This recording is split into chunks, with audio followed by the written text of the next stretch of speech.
What you're about to discover may transform everything you thought you knew about existence, death, and what lies beyond the veil. I must warn you, after hearing this information, your perception of reality will never be the same again.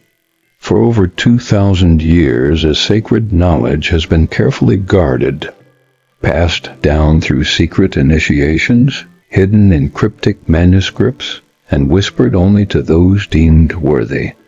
This knowledge wasn't meant to be concealed out of malice, but because of its power, the power to liberate the human soul from its deepest fears. Today, this ancient wisdom resurfaces, not by accident, but because humanity stands at a crucial threshold. The time has come for you to remember what was intentionally erased from your memory, not just in this lifetime, but across millennia of human history. Have you ever felt that cold shiver when contemplating your mortality? That existential dread that keeps you awake at night, wondering what happens when your heart stops beating? This fear isn't natural, it's programmed. A deliberate distortion of a truth that ancient civilizations knew with absolute certainty. The Romans called it the Liber Mortis, or Book of Death. The Egyptians documented it in their Book of Coming Forth by Day, mistakenly called the Book of the Dead by modern scholars. The Tibetans preserved it in the Bardo Thodal. And hidden deep within forbidden Gnostic texts lies the most detailed map of what truly happens when you cross the threshold of death.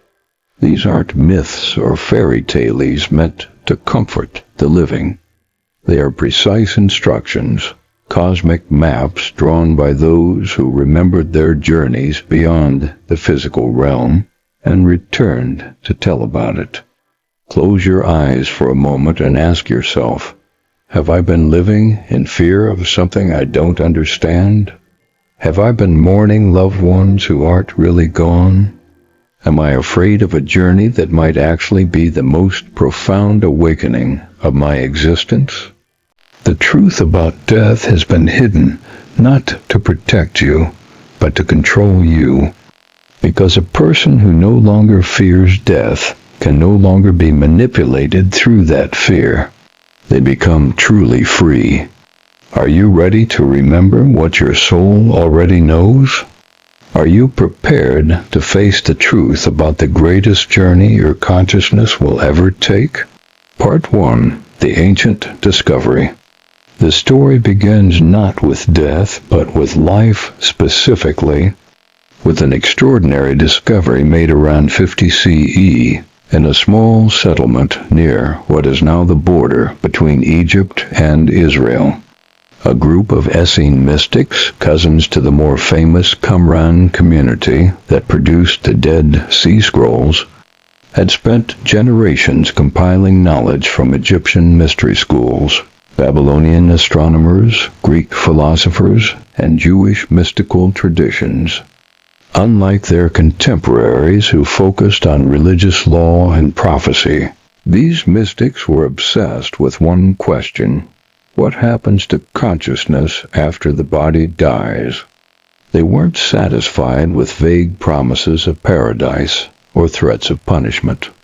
As rigorous spiritual scientists, they sought direct knowledge through a dangerous practice, the art of conscious dying and return. Using techniques that combine controlled breathing, sacred plant medicines, and advanced meditation protocols. These initiates would induce states that modern medicine would classify as clinically dead.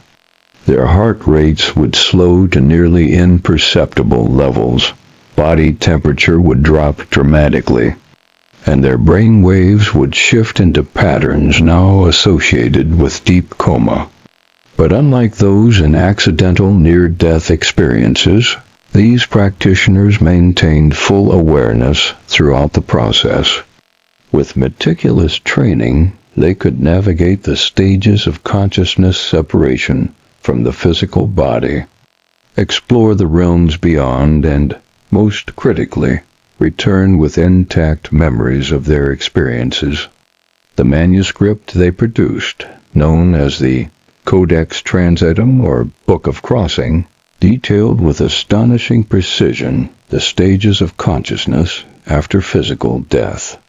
Later, this knowledge would be partially incorporated into texts like the Egyptian Book of the Dead and the Tibetan Bardo Thedon.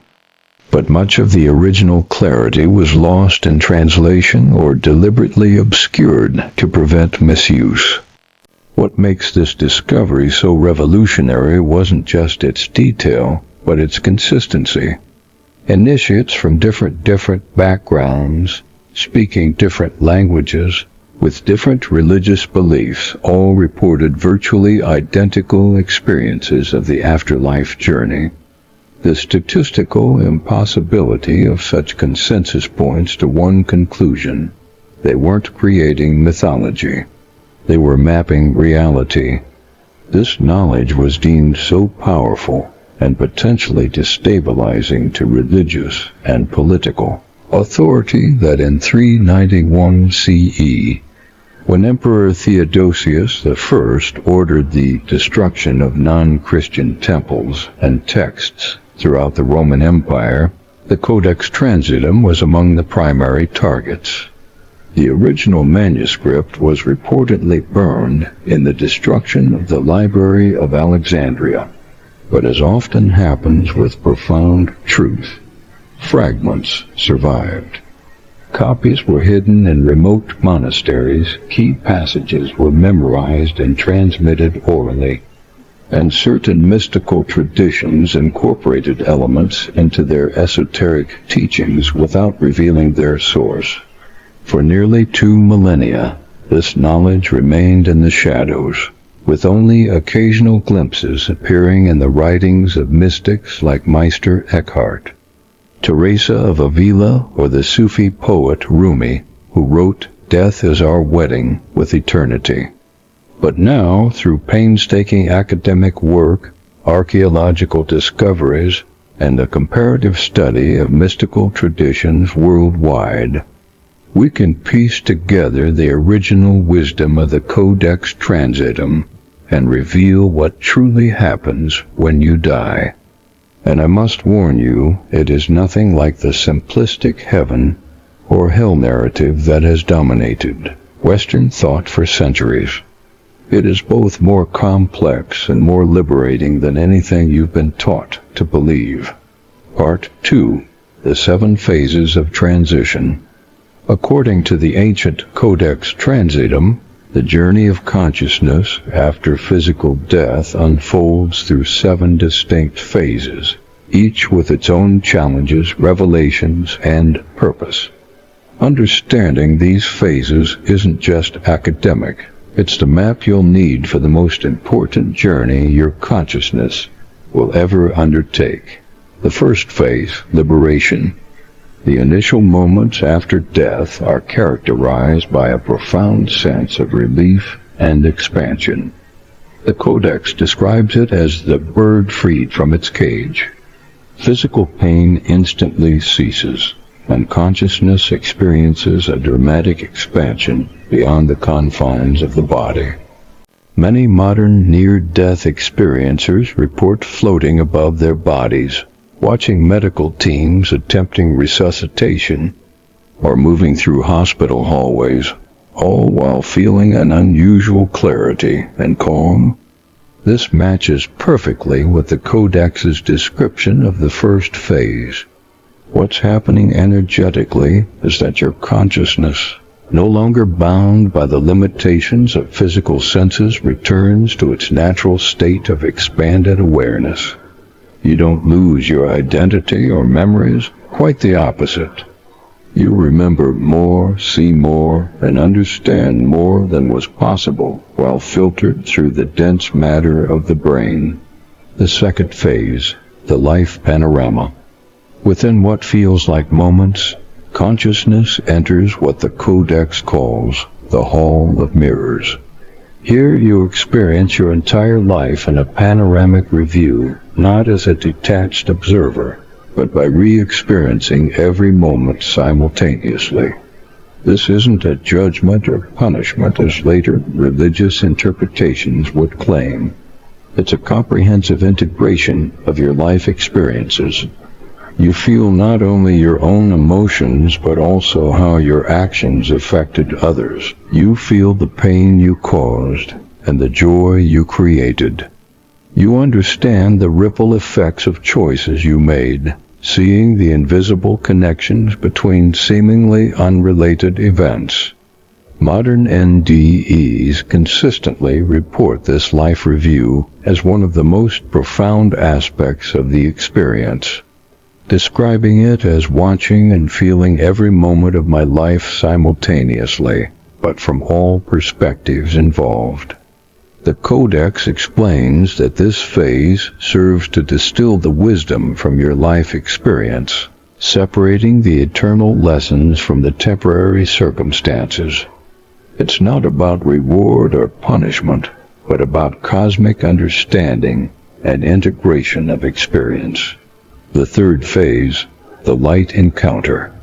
After the life review comes what the Codex calls the Great Radiance, an encounter with the presence of unconditional love and acceptance, often perceived as brilliant light of impossible intensity that somehow doesn't hurt to look at. This is perhaps the most consistently reported element across all near-death experiences, regardless of the experiencer's cultural or religious background. Christians might interpret this light as Christ, Hindus as Brahman, Muslims as Allah, and atheists simply as a benevolent cosmic force. The Codex explains that this light is neither a deity in the traditional sense, nor a hallucination, but rather the direct perception of the foundational consciousness from which all individual awareness emerges. What modern physicists might call the quantum field, or the fundamental fabric of reality. In this phase, you experience complete acceptance and unconditioned love. There is no judgment, only understanding. Many enders report feeling more love than I thought possible, and completely known and completely accept. The fourth phase, the choice point. Contrary to many religious teachings that describe death as a one-way journey, with judgment followed by permanent assignment to paradise or punishment, the Codex reveals something far more empowering. After the light encounter comes what it calls the crossroads of will. Here, consciousness faces a profound choice. You can move further into the light, continuing the journey of soul evolution beyond earthly existence, or you could return to physical life if your purpose there remains unfulfilled. This explains why so many near-death experiencers report being sent back or told it's not your time, often to complete specific tasks or fulfill responsibilities to loved ones. The Codex emphasizes that this choice isn't made under duress or manipulation, but with complete awareness of all implications. You see clearly the consequences of both paths. Those who choose to return do so with purpose and understanding, even if that understanding fades once they're back in the physical body with its neurological limitations. The fifth phase, the realm of review. For those who continue beyond the choice point rather than returning to physical life. The fifth phase involves what the Codex calls the Council of Light, an encounter with advanced consciousnesses who assist in the deeper integration and understanding of the life just completed. Modern accounts often describe these beings as wise elders, beings of light or angelic presences. But the Codex suggests they are actually evolved human consciousnesses who serve as guides and teachers. In this phase, you review your life again, but from a higher perspective, understanding how it fits into your broader soul evolution across multiple incarnations. You see patterns, recurring themes, and the progressive development of qualities like compassion, wisdom, and spiritual awareness. Many spiritual traditions contain echoes of this concept, from the Catholic idea of purgatory to the Buddhist concept of the Bardo state, where karma is reviewed before rebirth. The sixth phase, the realm of possibilities. After the deep review comes what the Codex describes as the field of seeds, a state where consciousness explores potential future incarnations and experiences. This isn't predestination, but rather a field of probabilities. The soul, with guidance from the Council of Light, considers various possible future experiences that would best serve its continued evolution and the greater cosmic harmony. This explains why many children have past life memories that eventually fade, and why some people experience strong, inexplicable connections to certain historical periods, cultures, or locations. These are echoes of the possibilities explored in this sixth phase before the next incarnation was chosen. The seventh phase, the return or ascension. The final phase represents a profound choice point. The Codex calls it the Great Crossing, either a return to physical incarnation with specific purposes and lessons in mind, or an ascension to higher realms of consciousness beyond the cycle of earthly rebirth. This choice isn't made based on worthiness or achievement, but on the soul's unique evolutionary path and what will best serve both its growth and the greater cosmic harmony. Those who choose to return to another physical life do so not as punishment, but as opportunity, carrying with them specific intentions and purposes, even if conscious memory of these intentions is veiled during the incarnation process. Those who ascend move into what the Codex describes as realms of pure creative consciousness, where the soul continues to evolve and contribute to cosmic evolution in ways that transcend physical expression. Part 3. The scientific evidence. You might be thinking that this all sounds like beautiful mythology or wishful thinking. But what if I told you that modern science, despite its materialist bias, has begun to uncover evidence that supports key elements of this ancient wisdom? Dr. Sam Parnia, director of the AWARE study at New York University Langone Medical Center, has spent decades scientifically documenting the experiences of cardiac arrest survivors. His peer-reviewed research shows that approximately 40% of resuscitated patients report conscious awareness during the time when their brains showed no activity on EEG monitors. Even more compelling, in controlled studies where hidden visual targets were placed in hospital rooms, visible only from ceiling height, some patients accurately identified these targets when reporting floating above their bodies, something that should be impossible if consciousness were solely produced by the brain. Dr. Bruce Grayson, Professor Emeritus of Psychiatry and Neurobehavioral Sciences at the University of Virginia, has documented over 1,0 cases of near-death experiences, finding consistent patterns regardless of the patient's cultural background, religious beliefs, or circumstances of their clinical death. The scientific challenge is clear. How can a non-functioning brain produce the hyperlucid, complex experiences reported by NDE survivors? experiences that often include accurate observations of events occurring while the patient was clinically dead. The field of quantum physics offers intriguing possibilities. Quantum entanglement demonstrates that particles once connected remain instantaneously correlated regardless of physical separation. What Einstein called spooky action at a distance.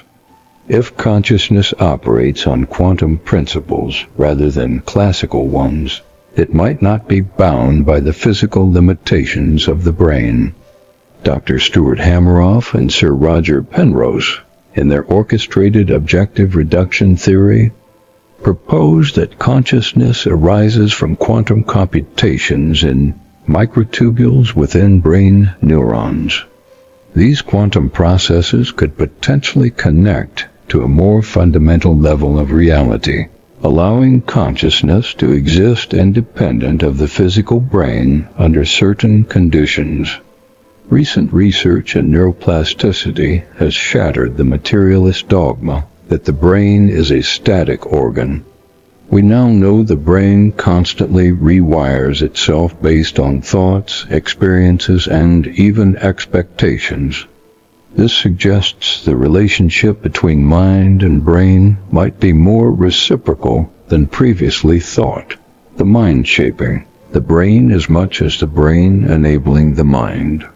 The Institute of Noetic Sciences has conducted rigorous studies on phenomena like remote viewing, telepathy, and precognition, finding statistical evidence that consciousness can operate beyond the confines of the brain and the present moment.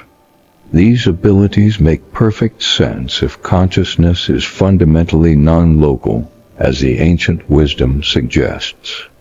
Perhaps most compelling is the consistent nature of near-death accounts across cultures, ages, and belief systems.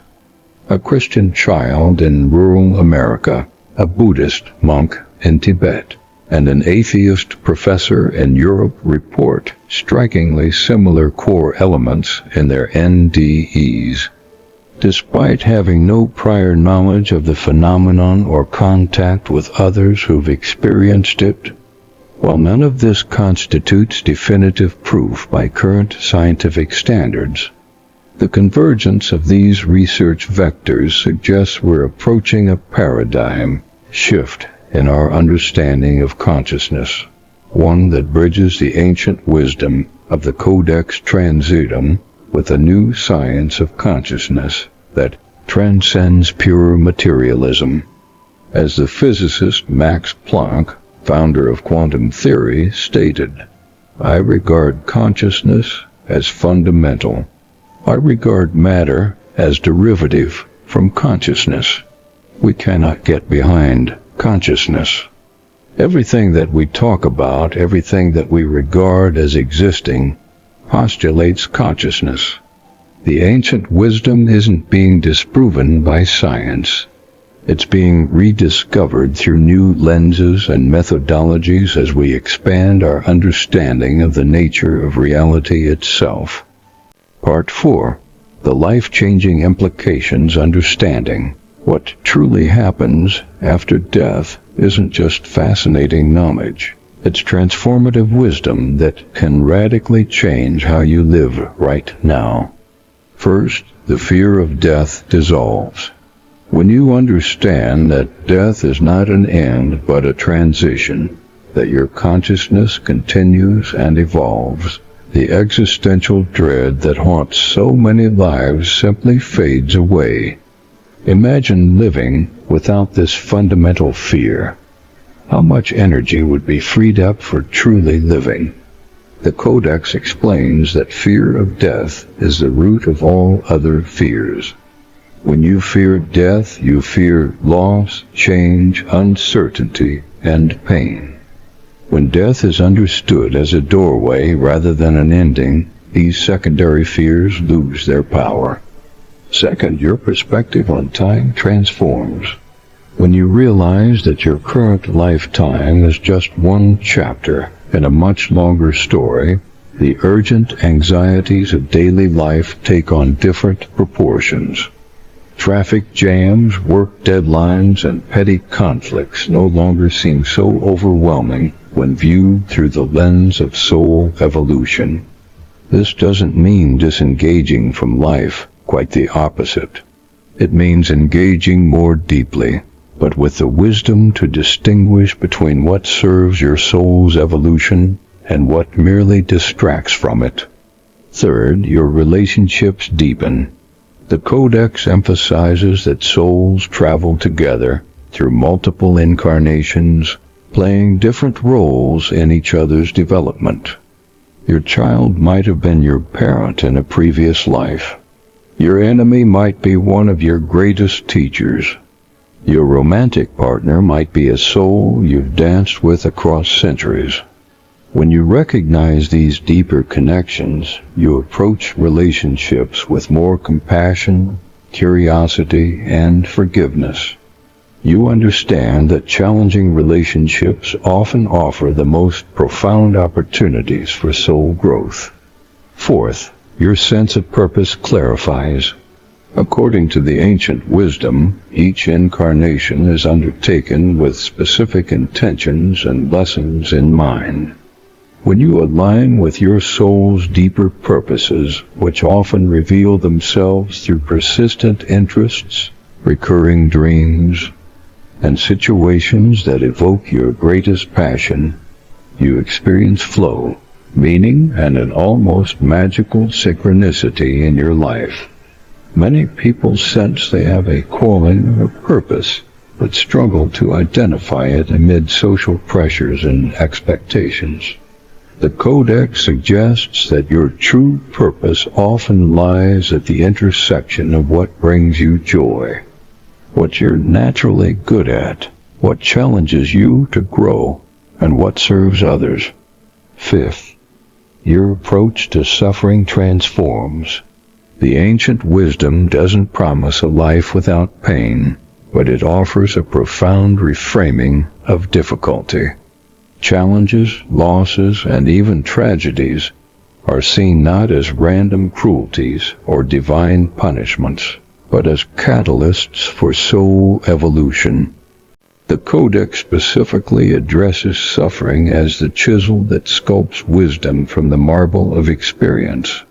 When approached with awareness, suffering becomes not just meaningful, but sacred. A crucible for transformation rather than a punishment to be avoided at all costs. Sixth, your relationship with intuition and synchronicity deepens.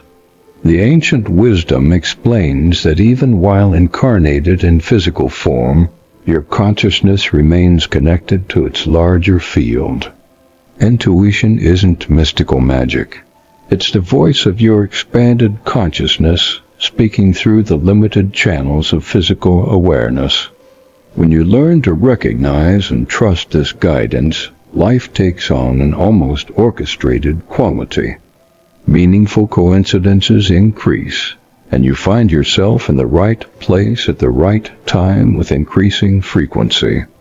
Finally, and perhaps most profoundly, your understanding of love evolves. The Codex describes love not as an emotion or attachment, but as the recognition of unity in apparent separation. When you truly understand that consciousness is fundamentally one, expressing itself through seeming multiplicity, compassion becomes not just a nice idea, but the only rational response to others. The wisdom traditions speak of remembering rather than learning these truths because, at the level of your deeper consciousness, you already know them. The spiritual journey isn't about acquiring new information, but about clearing away the conditioning that obscures your innate wisdom. As you integrate this understanding of death and consciousness into your daily awareness, you begin to live as the ancient initiates did, fully present in the physical world, while simultaneously aware of the greater reality of which it's just one expression. Part 5. Practical applications knowledge without application remains merely intellectual curiosity. The ancient initiates didn't preserve this wisdom about death and consciousness merely for philosophical contemplation, but as a practical guide for living more awakened lives. Let's explore how you can apply these insights in your daily existence. The practice of conscious dying and living. The Codex Transitum outlines a daily practice called little deaths, moments of surrender and release that prepare consciousness for the grand transition while enhancing present awareness. Modern versions of this practice include morning meditation. Begin each day with 10 to 15 minutes of silent awareness, observing thoughts and sensations without attachment. This trains consciousness to remain aware during transitions. Twilight review. Before sleep, mentally review your day from beginning to end, observing without judgment. This mirrors the life review after death and helps integrate daily experiences into wisdom. Surrender practice. When facing situations beyond your control, consciously practice acceptance and surrender, recognizing that resistance creates suffering, while surrender opens new possibilities. Memento mori integration. The ancient Romans practiced memento mori, not as a morbid obsession, but as a clarifying perspective. Modern applications include priority alignment. Regularly ask yourself, if I knew I would die in 1 year, would I still be doing what I'm doing today? Use the answer to realign your activities with your deeper values. Gratitude practice. Each day, acknowledge 3 aspects of life you would miss after death. This cultivates presence and appreciation for what is often taken for granted. Legacy contemplation. Consider what wisdom, values, or contributions you want to leave behind. This isn't about ego or monuments, but about conscious participation in human evolution. Relationship deepening. Understanding the soul connections described in the Codex transforms how we engage with others. Soul recognition. Practice seeing beyond others' personalities and behaviors to the evolving consciousness within. Ask yourself, what might this person be teaching me? What might I be teaching them? Conflict transformation. When relationships become challenging, shift from why is this happening to me to what is this developing in me? This perspective reveals the soul growth potential in difficult interactions. Forgiveness ritual. The Codex describes forgiveness as releasing souls from roles they played in your development. Create a ritual for consciously releasing resentments, recognizing that holding others in judgment binds both consciousnesses. Purpose alignment. To align with your soul's intentions for this incarnation. Deep listening. Regularly create space for inner guidance through journaling, meditation, or time in nature. Ask, what wants to emerge through my life, rather than what do I want to do with my life? Joy tracking. Notice activities that create a sense of flow and timelessness. These often indicate alignment with your soul's purposes. Synchronicity awareness. Pay attention to meaningful coincidences, recurring themes, or doors that open with unusual ease. These often indicate alignment with your larger path. Fear transformation. The ancient wisdom offers specific practices for transforming fear. Fear inventory. Identify your core fears and trace them to their root, usually some form of death. Fear dialogue. Rather than suppressing fears, engage them in internal dialogue. Ask each fear, what are you trying to protect me from? What would happen if that occurred? Expansion practice. When fear arises, consciously expand your awareness beyond the physical body. Visualize your consciousness extending outward in all directions, remembering its eternal nature. Intuitive development to strengthen connection with your expanded consciousness. First thought practice. Before analyzing or judging a situation, notice your immediate intuitive response. Track these first impressions to develop trust in your intuitive knowing. Dream incubation. Before sleep, ask specific questions of your deeper consciousness. Keep a dream journal to record and track the guidance that emerges. Body wisdom. Practice feeling decisions rather than just thinking them through. Your physical body often registers alignment or misalignment before your conscious mind recognizes it. Conscious evolution. The Codex emphasizes that incarnation is chosen for growth and contribution. Growth commitment. Regularly ask, what quality am I developing in this phase of my life? Common soul qualities include patience, compassion, courage, wisdom, creativity, and joy. Service alignment. Find ways to contribute that use your natural gifts and bring you joy. The intersection of your talents and the world's needs often reveals your purpose. Conscious community. Surround yourself with others committed to awakened living. The Codex emphasizes that souls often incarnate in groups to support each other's evolution.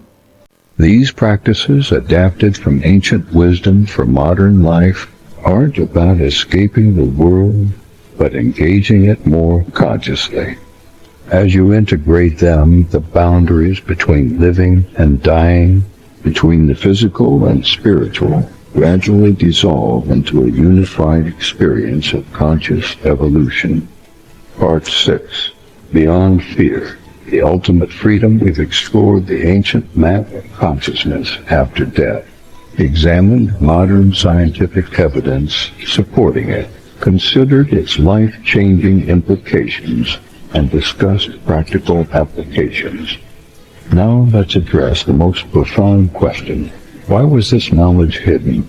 And what happens when you fully embrace it? Throughout history, systems of control have relied on fear, particularly fear of death and the unknown, to maintain power. Religious institutions promised salvation through adherence to their specific doctrines. Governments leveraged security fears to limit freedoms. Economic systems exploited insecurity to drive consumption and compliance. When fear of death dissolves, these control mechanisms lose their power. A person who understands their eternal nature cannot be threatened with annihilation or promised salvation. They become, in a fundamental sense, ungovernable by fear. This is why the Roman Emperor Constantine, upon establishing Christianity as the state religion, ensured that alternative views of the afterlife were labeled heretical. It's why the Gnostic texts were excluded from biblical canon at the Council of Nicaea. It's why mystics who spoke directly of these truths were often persecuted as heretics throughout medieval Europe. Control requires fear, and the ultimate fear is fear of death.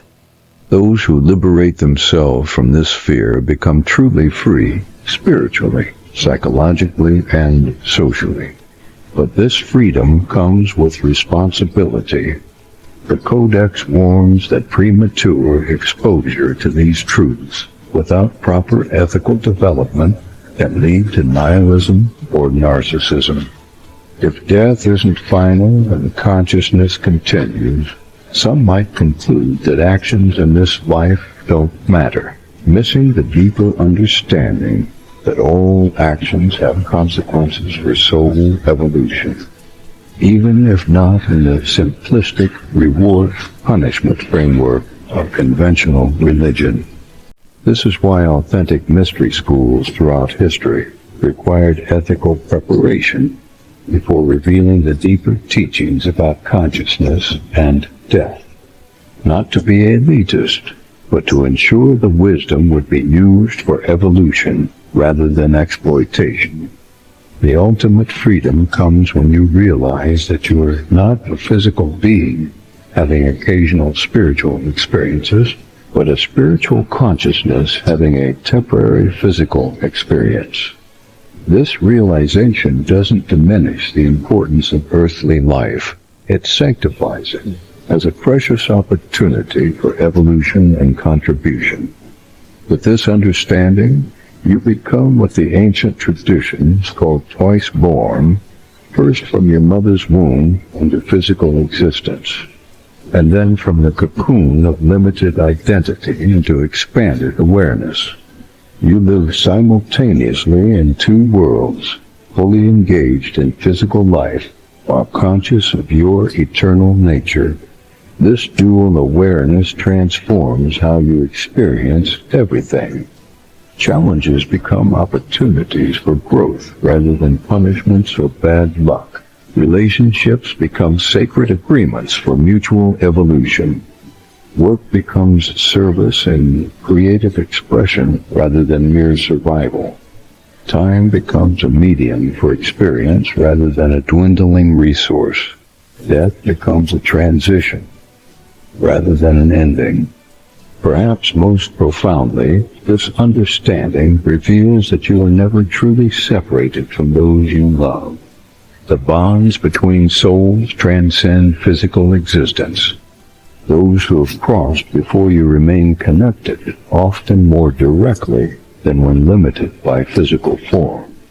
Many who have integrated this wisdom report sensing the continued presence of loved ones who have died, receiving guidance in dreams or meditation, or simply feeling an enduring connection that transcends physical absence. The universe begins to feel less like a cold, mechanical system and more like a conscious, evolving organism of which you are an integral part. Synchronicities increase, guidance becomes more apparent, and the sense of being held in a larger wisdom pervades even difficult experiences. This doesn't mean life becomes perfect or painless. The physical realm still operates by physical laws, including entropy, limitation, and change. But your relationship with these conditions transforms fundamentally. You no longer identify exclusively with your temporary form, but recognize it as a vehicle for your eternal consciousness to experience and evolve. As we conclude this exploration of humanity's oldest and most carefully guarded wisdom, I invite you to sit quietly for a moment and feel what has been awakened within you. Perhaps you feel a sense of recognition, as though remembering something you've always known but had forgotten. Perhaps you feel resistance as the conditioning of materialist culture struggles against this expanded view of reality. Perhaps you feel a mixture of both, the mind questioning while the heart recognizes truth. Whatever your response, honor it as part of your unique journey. The ancient wisdom doesn't demand blind belief, but invites direct knowing through contemplation, practice, and the cultivation of inner awareness. Remember that you don't need to die to begin experiencing the expanded consciousness described in the Codex. Through meditation, dream work, intuitive development, and the practices we've discussed, you can begin thinning the veil between ordinary awareness and your eternal nature right now in this lifetime. The ultimate message of the ancient Codex Transitum isn't about death at all. It's about fully living with the awareness of your eternal nature. It's about recognizing that love, wisdom, beauty, and connection are not temporary accidents in a meaningless universe, but expressions of the fundamental nature of consciousness itself. As you integrate this understanding, you join a lineage of awakened souls that stretches back through history, those who remembered who they are beyond the limitations of a single lifetime and lived from that expanded awareness. The journey continues in this life and beyond. And now you hold the map that was hidden for 2,000 years, not just as information, but as an invitation to remember your true nature and live from that remembrance. Thank you for having the courage to explore these ancient truths. May they serve your journey of awakening now and through all transitions to come.